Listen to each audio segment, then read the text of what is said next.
Boa tarde a todos. Meu nome é Cristiano Amaral e hoje, para o estudo coletivo, temos o tema Bem-aventurados os aflitos. É um tema que nos traz a reflexão sobre a importância que devemos dar a essa grande oportunidade que Deus nos concede de estarmos aqui, encarnados nessa existência física, na Terra, então, nesse planeta, com tantos recursos, com tanta beleza, com tanta facilidade para que a gente se desenvolva, tanto materialmente, mas principalmente no aspecto moral, a exemplo do Cristo, que veio a esse mesmo planeta há mais de 2000 anos, para nos ensinar como é o bem proceder e como devemos aproveitar esse tempo que é tão curtinho diante de uma vida eterna, como espíritos imortais que somos, e então devemos tirar o maior proveito possível para o nosso aprendizado nessa seara do Mestre Jesus, lembrando aí o amor e a caridade como sendo pilares de todo o seu ensinamento e para então a nossa conduta, e consequentemente, para que agora, estudando o tema em que nos traz essa importância de nos mostrar que os sofrimentos, eles são uma grande oportunidade para esse nosso desenvolvimento, a gente compreenda esse tema e, mais do que isso, possamos aproveitar esse momento de estudo para identificarmos como colocar em prática esse esforço, essa boa vontade, essa atitude nossa verdadeira para nos corrigirmos, para bloquearmos em nós ímpetos ainda de espíritos imperfeitos que somos e que nos levam a atitudes equivocadas.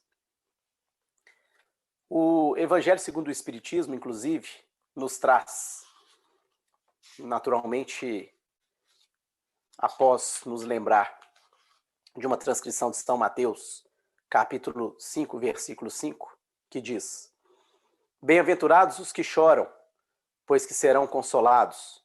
Bem-aventurados os famintos e os sequiosos de justiça, pois que serão saciados.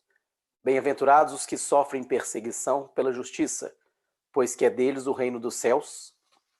E aí encerra a transcrição, palavras de Jesus, com o subtítulo no item 12, motivos de resignação.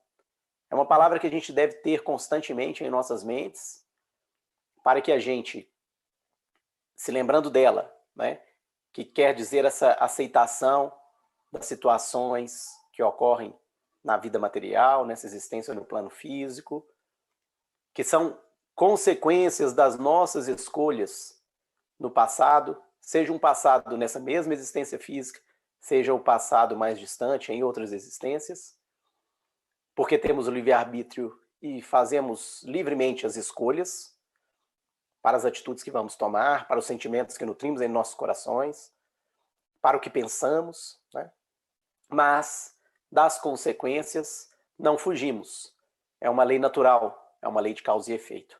E a resignação vem nos trazer esse alento, essa certeza de que tudo passa, de que cumpriremos esses desígnios divinos e essa lei de causa e efeito, independente da nossa vontade, e aí sim então vem os sofrimentos como uma grande oportunidade de ensinamento para nós e de resgate dos nossos débitos então do passado.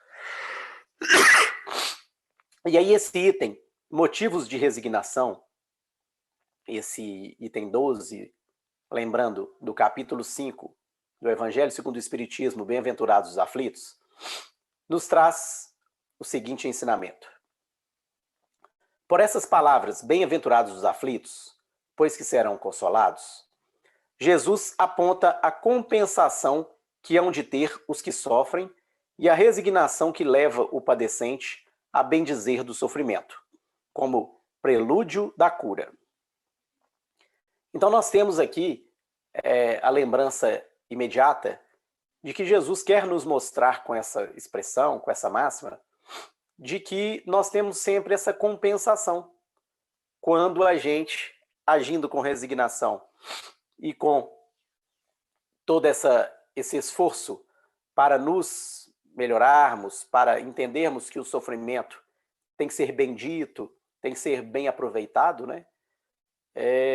Nós teremos aí, num futuro breve, se bem assim então seguido, com resignação, a cura. A cura para essas nossas chagas morais, ou parte delas, dependendo do qual foi o nosso esforço e o quanto conseguimos quitar as nossas pendências do passado. E continua dizendo, Kardec, também podem essas palavras ser traduzidas assim: deveis considerar-vos felizes por sofrerdes, visto que as dores desse mundo são o pagamento da dívida que as vossas passadas faltas vos fizeram contrair. Suportadas pacientemente na terra, essas dores vos poupam séculos de sofrimentos na vida futura. Então, no início, né, ali na introdução, eu destaquei que a gente tem uma passagem curta aqui pela Terra e vem agora Kardec deixar isso bem claro, né, que ela é muito curta realmente e que a gente deve aproveitar da melhor forma para que consigamos cumprir aí essa, de preferência, né, de forma satisfatória, essa nossa tarefa, esse objetivo que Deus traça para nós quando imploramos pela oportunidade de reencarnar, que é o aprimoramento moral. E que nesse mundo, não é? Porque a felicidade daqui não é, né? Nós temos esse desafio, então. E aí fala dessa relação da felicidade, de que nós devemos encarar com otimismo, com alegria possível, todo esse sofrimento, visto que as dores, né, deste mundo, como diz aqui, são o pagamento das dívidas que temos. Raíssa, corta só um pouco, por favor.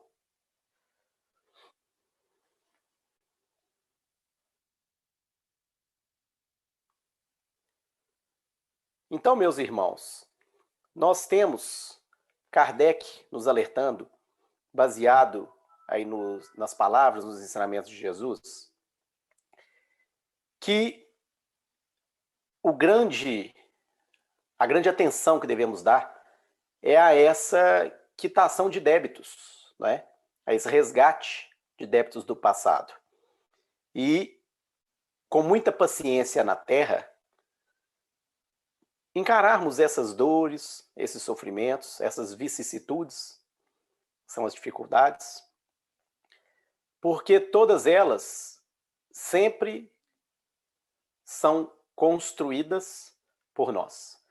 Então a felicidade acaba sendo aí um estado de espírito, uma forma com que a gente lida com todos os momentos da vida e principalmente quando nós nos colocamos à disposição do próximo, levamos a alegria e a felicidade aos lares dos nossos irmãos, ao socorro na via pública, a uma palavra de consolo e uma orientação, a um gesto brando, pacífico, cordial, benevolente, com compaixão, com compreensão, em diversos dos momentos que surgem em nossa volta. Porque assim teremos sensações se repetindo cada vez mais do que é essa felicidade em essência e que não é deste mundo exatamente porque aqui nós, ainda espíritos imperfeitos, cometemos muitos deslizes e se não, estamos então relembrando, colhendo os frutos dos nossos deslizes, dos nossos equívocos em outras existências ou num passado mais próximo dessa mesma existência.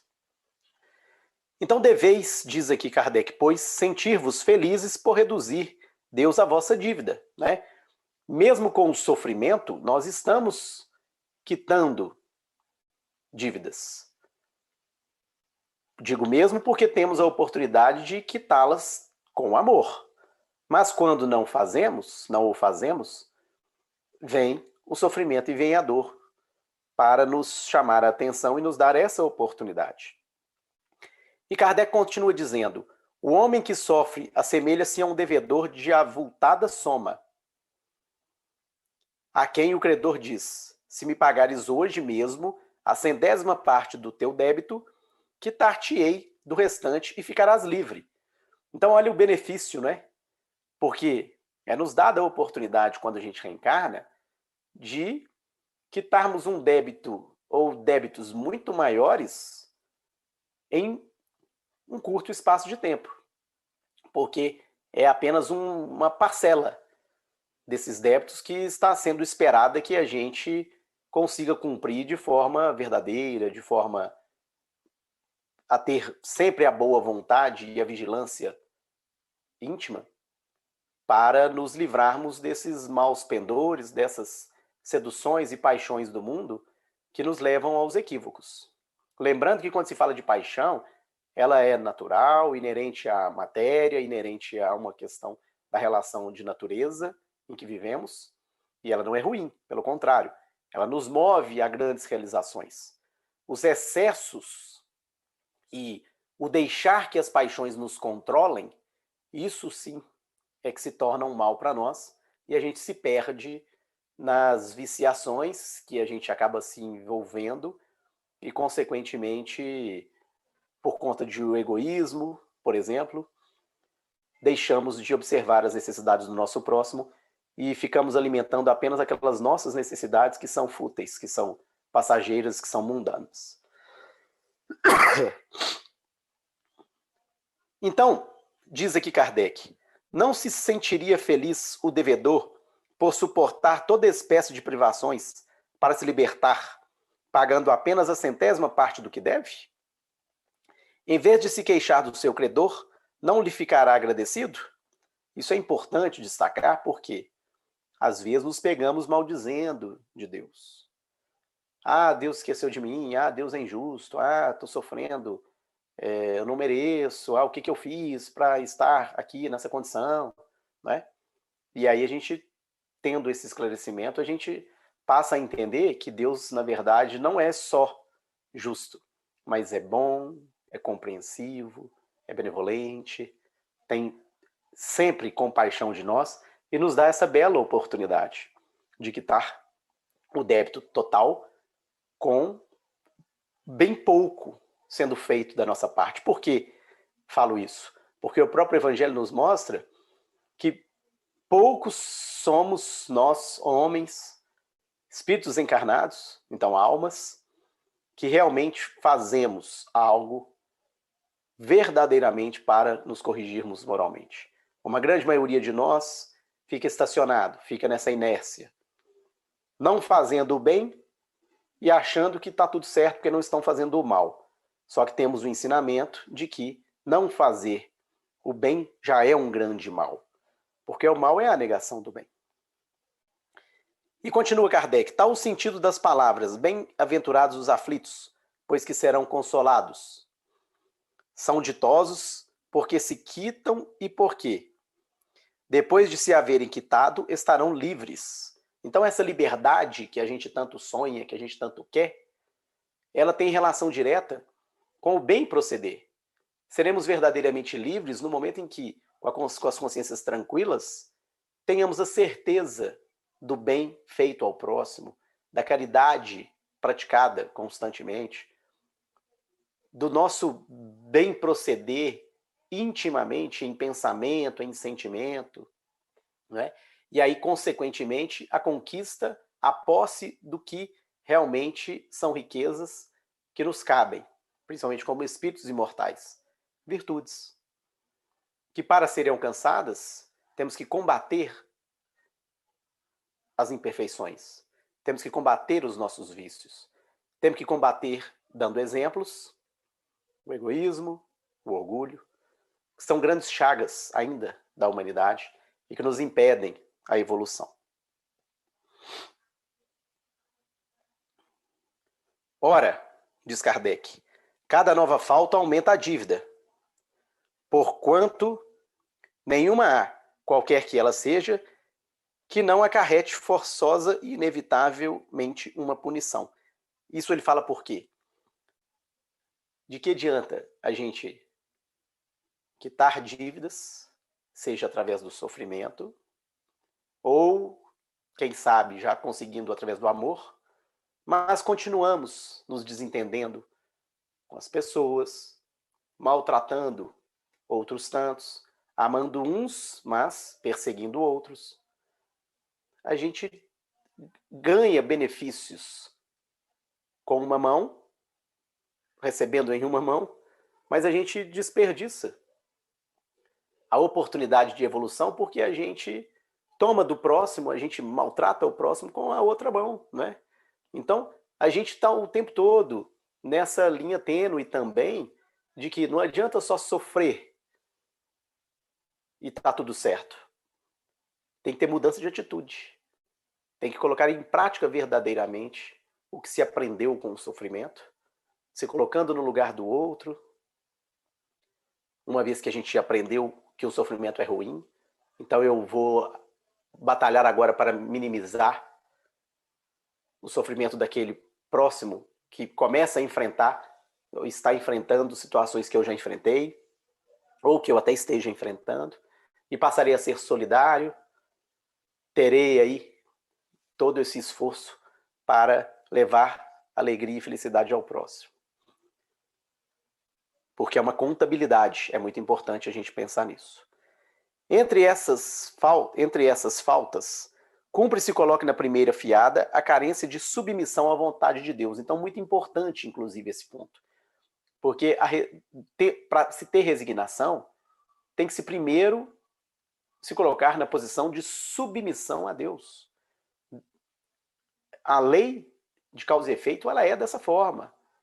O planeta Terra é dessa forma porque é necessário para nós que assim seja. Então vamos obedecer os mandamentos divinos, vamos obedecer todos os seus desígnios, vamos encarar os desafios e as dificuldades com essa boa vontade, com essa alegria. É complicado falar isso, né, de alegria, porque dói, nos deixa triste. Como vou ser alegre sendo triste? Mas a alegria pelo sentimento de ser um benefício.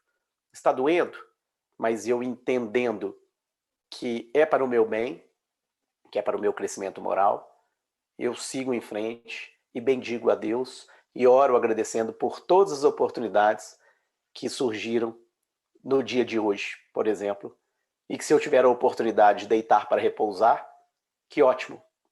Retomarei a minha luta amanhã, árdua que é, mas com força, com coragem e sempre agradecendo a Deus por essa escola bendita onde estamos, que é o planeta Terra. Logo, então, se murmurarmos nas aflições, se não as aceitarmos com resignação e com algo que devemos ter merecido, se acusarmos a Deus de ser injusto, nova dívida contrairemos, que nos faz perder o fruto que devíamos colher do sofrimento. É por isso que teremos de recomeçar, absolutamente como se a um credor que nos atormente, pagássemos uma conta e a tomássemos de novo por empréstimo, né? Então, possivelmente, muitos de nós estamos nessa contabilidade constante de eu quito, mas eu peguei empréstimo de novo. Eu contraí débitos simultaneamente à quitação de outros do passado. E aí eu continuo estacionado nesse processo evolutivo necessário, porque eu estou sempre com a conta em aberto. E essa conta corrente sempre no negativo, né? Nunca num saldo aí positivo.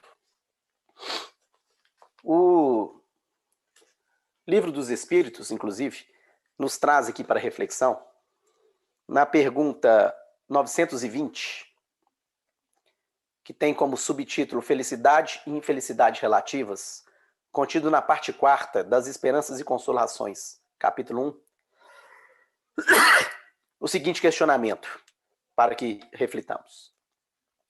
Pode o homem gozar de completa felicidade na Terra? Começou a ficar um pouco fácil responder essa pergunta para quem está aqui desde o início dessa exposição, onde já comentamos, né, que a felicidade não é desse mundo. Então, naturalmente, a resposta é não. E continua respondendo Kardec, com o auxílio aí dos espíritos superiores que trouxeram essas informações e Kardec bem registrou nessa obra. Por isso que a vida lhe foi dada como prova ou expiação. E é importante a gente destacar que a expiação tem essa relação com o passado, né? Ela tem essa relação com o que construímos, o que plantamos, e hoje então vem a colheita. E provas são inerentes ao estado em que o mundo, que o planeta Terra se encontra. E, inclusive, a gente vivencia hoje provas coletivas, né? Como, por exemplo, a pandemia em que estamos vivendo. Então, são situações que temos que vivenciar por aqui estarmos. Dele, porém, depende a suavização de seus males e o ser tão feliz quanto possível na Terra. Então, a felicidade, essa felicidade plena, completa, ela não é desse mundo. Mas é possível que sejamos felizes de acordo com a forma com que encararmos todas as situações, todas essas mazelas, todas essas vicissitudes e todas as oportunidades de nos relacionarmos com o nosso próximo da melhor maneira possível.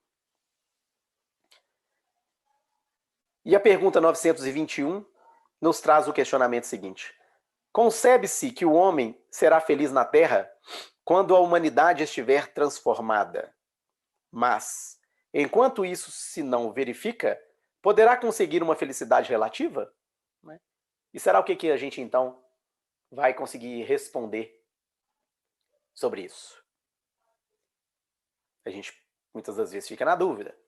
E aí, por isso mesmo, vem, mais uma vez, Kardec nos trazer a seguinte explicação, com orientação dos espíritos superiores. O homem é quase sempre o obreiro da sua própria infelicidade. Então, olha aí a lei de causa e efeito. Quase sempre somos os construtores dessa infelicidade. Por que o quase sempre? É lógico que às vezes acontece de um irmão nosso, por infelicidade da escolha dele, nos causar um mal, né? Mas, via de regra, as dificuldades que vivenciamos são frutos desse nosso passado, né? E aí, continua dizendo, praticando a lei de Deus, a muitos males se forrará e proporcionará a si mesmo felicidade tão grande quanto o comporte a sua existência grosseira. Então, olha aqui a confirmação da importância da submissão às leis divinas. Porque se a gente pratica a lei de Deus, e aí Jesus resumiu, né, no amor ao próximo, na prática efetiva da caridade, para que a gente entendesse de forma muito clara, todos aqueles mandamentos que foram trazidos, recebidos lá por Moisés, né, os 10 mandamentos, resumidos para facilitar. Até porque Jesus não veio destruir a lei, né? Ele veio dar cumprimento a esta, quando por aqui passou. E deixou todos esses dizeres, todas essas orientações, né? Então, há muitos males se forrará, né? A gente não mais terá que passar por tantas dificuldades, tantos males, porque estamos quitando os débitos com o amor, né? Fazendo bem. E proporcionará a si mesmo felicidade tão grande quanto comporte a sua existência grosseira. Então, o quanto for possível, porque estamos numa existência material pesada, grosseira, cheia de sensações da matéria, de situações que podem nos desviar do caminho do bem e da espiritualização constante que devemos exercitar em nós, né? Porque somos espíritos e não um corpo material, né? Estamos habitando esse corpo por empréstimo divino. Naturalmente, a gente vai conseguir ter uma existência cada vez mais suave e quando regressarmos para o mundo espiritual, para a verdadeira vida, para esse mundo de onde realmente somos, que é o mundo dos espíritos, tomara que cheguemos lá e a nossa contabilidade seja positiva, tenhamos realmente conquistado, por mérito do nosso esforço, algumas virtudes ou pelo menos o início delas. Nós temos aqui, aproveitando a pergunta 909, nessa mesma obra, nos trazendo a seguinte reflexão. Poderia sempre o homem, pelos seus esforços, vencer as suas más inclinações? E qual a resposta? Sim, e frequentemente, fazendo esforços muito insignificantes. Desculpa, sim, e frequentemente fazendo esforços muito insignificantes. O que lhe falta é a vontade. Ah, quão poucos dentre vós fazem esforços. Então, aquilo que eu comentei anteriormente, né? Poucos de nós se esforçam verdadeiramente, estão atentos ao que realmente somos, que é espíritos encarnados. E aí, o que acontece conosco? Desperdiçamos o tempo. Falta a vontade para colocar em prática os ensinamentos do Cristo, né? Falta esse ponto inicial e a manutenção do mesmo para que a gente, de forma resignada, cumpra esse objetivo de passar pela dor com alegria, buscando o triunfo. Porque na pergunta 910, inclusive, fala: pode o homem achar nos espíritos eficaz assistência para triunfar de suas paixões? Se o pedir a Deus e ao seu bom gênio, com sinceridade, os bons espíritos lhe virão certamente em auxílio, porquanto é essa a missão deles. Então, olha que interessante. Não estamos sozinhos, nunca estamos sozinhos. É uma questão de sintonia, de radiofrequência, da forma, então, com que a gente escolhe estar acompanhado. Estamos sempre acompanhados, por afinidade. E onde está a nossa afinidade? Nos nossos interesses. Se o meu interesse é no mundo, é na matéria, automaticamente eu estou o quê? Alimentando em mim a continuidade de um processo de fuga do espiritualizar-se, do dar importância ao que realmente importa, né? Ao que é verdadeiro, e, consequentemente, acabo sendo dominado pelas paixões, pelas viciações e pelas más companhias espirituais. Em contrapartida, se eu me vigio constantemente, se eu oro, peço com sinceridade, os espíritos superiores se aproximam e nos socorrem para que consigamos vencer a cada momento essas limitações que temos na busca constante pela evolução moral, pela conquista aí de virtudes. Uma delas, a humildade. Uma outra, a paciência, quão difícil, né, de colocarmos em prática. Emmanuel nos traz uma mensagem do livro Taça de Luz, que está contida também no Evangelho por Emmanuel, comentários segundo Mateus, que tem como título Possuir, e que começa nos mostrando, até para a gente encerrar a nossa participação, sobre essa relação do possuir e ser possuído. Abre aspas. Bem-aventurados os brandos de espírito, porque possuirão a terra.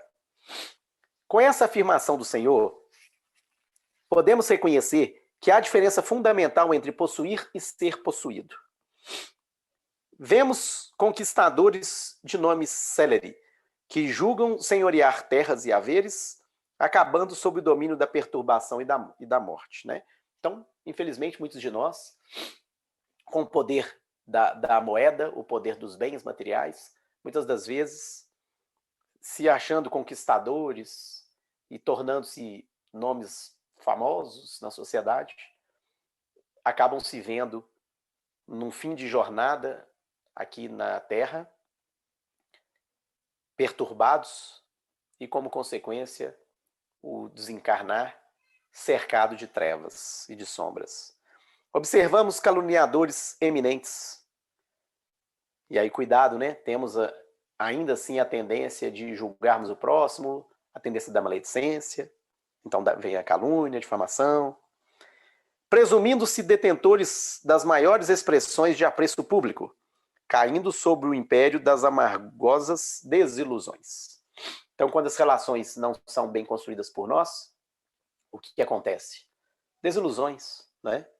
Daí a pouco, quando percebermos, estamos sem ninguém ao nosso lado que nos ajude a vencer esses desafios íntimos, que nos dê um bom exemplo, porque afastamos todos eles. Inclusive, os espíritos superiores porque não estamos nos sintonizando com os mesmos. E aí, mais uma vez, então, as dificuldades se tornarão até maiores, porque as nossas sensações serão de desilusão, de desgosto, de sofrimento, parecendo ser maior do que o que verdadeiramente é.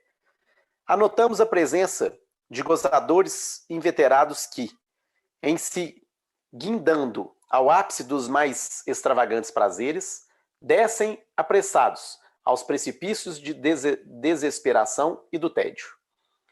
Contemplamos usurários, aparentemente felizes. Então, olha as aparências, né?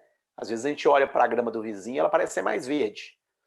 Aí eu costumo brincar que a gente não sabe o formigueiro que tem ali por baixo dela, né? Então, contemplamos, né, observamos aí usurários aparentemente felizes, acreditando-se com direito exclusivo sobre cofres repletos, em que, amontoando perigosos enganos, repentinamente despojados de todos os valores fictícios de que se supõem eternos depositários, arrojando-se em desvario às linhas abismais da loucura. Então, quantos, né, às vezes passam a sofrer com a loucura, com os processos obsessivos, por conta da ganância, da avareza e do acúmulo de bens materiais que não são nossos, são empréstimos concedidos por Deus, para que a gente traga o progresso, mas descuidadamente preocupamos só conosco, só com os nossos próprios interesses, não fazemos com que isso circule e traga esse progresso e, consequentemente, depois estaremos aí à beira da loucura, à beira das perseguições de irmãos inferiorizados, tanto encarnados quanto também os desencarnados em processos obsessivos. Convidou-nos o Divino Mestre ao equilíbrio. Então, olha a palavra interessante que a gente deve buscar o tempo todo, colocá-la em prática. Equilíbrio. Equilíbrio na mente, equilíbrio nas nossas emoções. A cordura e a humildade, para que aprendamos a possuir em nome do Pai, excelso, a quem pertencem toda a propriedade, todo o poder e toda a glória da vida. Então tá aí, lembrando que o título é possuir, né? Nós possuímos ou somos possuídos? E vai finalizando aqui Emmanuel dizendo: procuremos desse modo o clima de tolerância fraterna em que o Senhor exemplificou na Terra, a sua lição sublime para que estejamos seguros nas construções imperecíveis da alma. À frente da crueldade e da violência, da ignorância e da insensatez, mantenhamos acesa a chama do amor, à maneira da fonte límpida que, servindo e cantando, corrige os rigores da paisagem e fecunda o seio da terra. Não vale trocar golpe por golpe, injúria por injúria, mal por mal. Isso é lei de Talião. Isso é lá da época de Moisés, né? Em que ele fez para poder diminuir a barbárie, mas depois veio Jesus e combateu essa prática, nos mostrando que a gente paga qualquer mal que advenha do próximo com amor. Não vale revidar. Não é lícito a vingança. E aí continua Emmanuel dizendo: não vale trocar golpe por golpe, injúria por injúria, mal por mal. Convocados à edificação do reino de Deus no mundo, a começar de nós mesmos, é imprescindível saibamos suportar para renovar, sofrer para soerguer, apoiar para levantar e renunciar para possuir. Então, o que é esse possuir permitido a nós e que realmente é o que vale? É o possuir virtudes, possuir essa conquista de evolução moral, porque é a única riqueza que levamos quando retornamos para o plano espiritual. É o bem que fizemos ao outro. É o que conseguimos de reforma íntima, de transformação interna, para nos tornarmos espíritos menos inferiorizados e, quem sabe, um dia, espíritos verdadeiramente purificados e verdadeiramente em condições de sermos obreiros do Senhor e pertencermos já às falanges de espíritos superiores que auxiliam, como a todos nós hoje, espíritos necessitados de encarnarmos nesse hospital, nessa escola, que está aqui contida no planeta Terra, fruto dos nossos equívocos e, consequentemente, dos males e das dificuldades que temos que vivenciar. Que Jesus nos ampare a todos, nos abençoe e nos permita, constantemente, que tenhamos as nossas mentes bem fixadas nesse propósito de lei de amor, de prática da caridade, para que a gente cumpra o objetivo que Deus espera de nós, que é essa reforma, essa evolução moral. Que Jesus os abençoe, que assim seja.